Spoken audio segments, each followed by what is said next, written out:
Bonjour, bienvenue. Donc Philippe Vernet, j'ai 49 ans, j'habite en dessous de la médiathèque, rue Francisco Goya.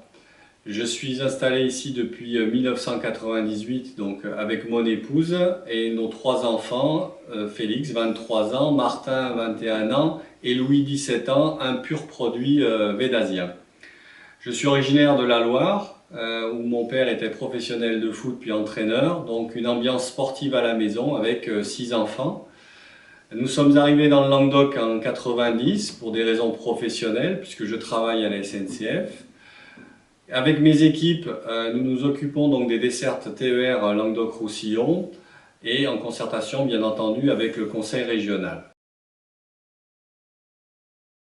Ozon-Saint-Jean est né depuis début janvier d'un groupe de personnes qui en fait se voyaient tous allant voter, ne pas savoir pour qui voter, ou encore devoir choisir en fonction de telle ou telle étiquette politique et pas du tout par rapport à l'intérêt du védasien. Donc très rapidement, ce groupe a souhaité une démarche indépendante, citoyenne, démocrate et de toute sensibilité républicaine, pas d'extrême chez nous. Ensuite, pourquoi moi, candidat, je ne me suis pas autoproclamé candidat de Ozon-Saint-Jean. C'est le groupe des colistiers qui m'a fait confiance et a trouvé que j'arrivais à porter un leadership. J'ai jamais refusé les responsabilités, j'ai pas d'ambition politique. Et de la même manière que j'ai porté pendant 7 ans la présidence d'un grand club, je me sens prêt à fédérer cette équipe, à fédérer les Védasiens, parce qu'ils nous iront bien entendu au-delà de cette équipe, autour d'un projet, autour d'une âme pour ce village, plein de choses à réaliser ensemble et pas les uns contre les autres. C'est vrai, j'aurais aimé avoir 5 ans à ne penser qu'à ça. Mais franchement, je pense que les gens n'ont pas envie de recevoir des tracts de campagne municipale 1 an avant leur boîte aux lettres, des catalogues de promesses, ou alors les gens ne sont pas dupes de voir des travaux concentrés sur les 3 derniers mois avant les élections. Voilà, les gens, en fait, le sérieux, ils le veulent sur la durée. Le sérieux, il faudra le juger sur les résultats des gens. Moi, pour l'instant, le seul gage de sérieux, c'est l'équipe que je présente, avec des expériences professionnelles variées, les gens qui ont réussi dans leur carrière professionnelle et une diversité, et puis des expériences associatives, c'est-à-dire un certain don de soi, parce qu'aujourd'hui, c'est difficile de trouver des gens pour les associations. Dans l'équipe, vous trouvez par exemple Thierry Chevillet, qui serait le premier adjoint, qui a été pendant 10 ans trésorier du RCV. Il y a également Patricia Pagès, qui est très connue sur la commune, qui a travaillé sur le projet Pédibus. Il y a également Florence Imberdis, qui a été présidente de l'association des parents d'élèves. Voilà, pour ne citer que ces quelques personnes. Oui, des gens au service des autres. Donc nous ne sommes pas des pros de la politique, c'est certain, mais nous avons un certain nombre d'éléments à faire valoir. Et puis, au bout du compte, le sérieux, c'est les Védasiens qui le jugeront. Mais les priorités, de toute façon, sont les mêmes pour tous les Védasiens. Quand on habite Saint-Jean-de-Védas, on vit les mêmes choses et on rencontre les mêmes sujets de discussion. Tout d'abord, une des priorités de notre groupe, avec des tas de diversité, ça a été de dire améliorons le cadre de vie, donnons une âme à Saint-Jean-de-Védas. Alors, nous avons eu l'idée, autour d'un label qui est Ville et Villages Fleuris, nous pensons pouvoir créer une dynamique qui va permettre de profiter de tous les espaces verts que nous avons sur la commune, mais également de toutes les initiatives personnelles qui, autour de ce label, vont se greffer. Ensuite, il y a un sujet avec lequel on ne peut pas négocier, c'est la sécurité des Védasiens.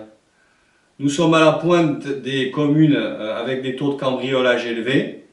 Nous avons un développement des trafics au centre de la commune, alors avec du shit pour les jeunes.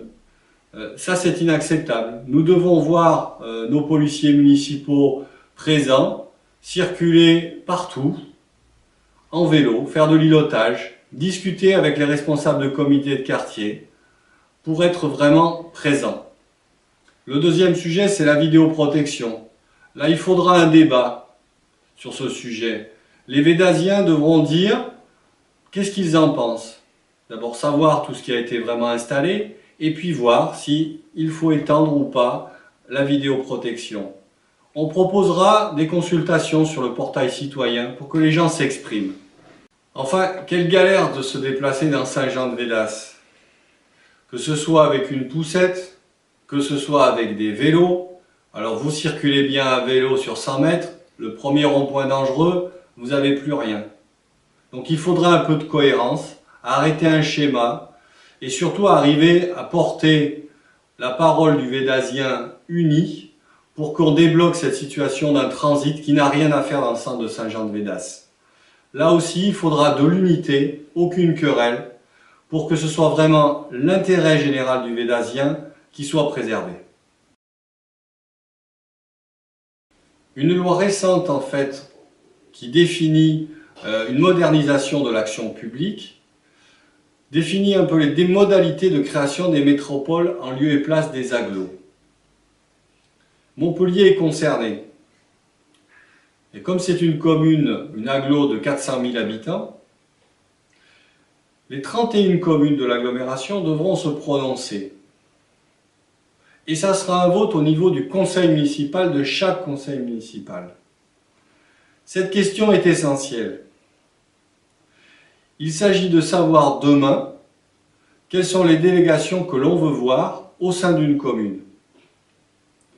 Ça concerne la voirie, ça concerne tous les sujets d'équipement, ça concerne tous les sujets d'urbanisme.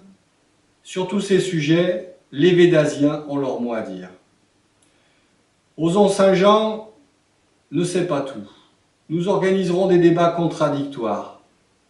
Le pour, le contre, tout sera expliqué. À la fin de ces débats, nous organiserons un référendum. Et je m'engage, avec l'ensemble de mon équipe, à respecter la position des Védasiens. En toute indépendance, certains de nos candidats sur les autres listes ne pourront pas afficher cette indépendance alors qu'ils sont de la même couleur politique que certaines personnes qui siégeront à l'agglomération. Nous ne serons pas contre, mais nous voulons un débat clair où le Védasien s'exprime. J'ai envie de dire aux Védasiens, de simples citoyens osent se présenter devant vous en toute indépendance, persuadés qu'ils sauront défendre l'intérêt général. Nous savons que nous pourrons compter sur des services, sur des employés municipaux qui seront à la hauteur et que nous serons orientés pour un meilleur fonctionnement sur Saint-Jean-de-Védas. Alors, les 23 et 30 mars, osez pour Saint-Jean.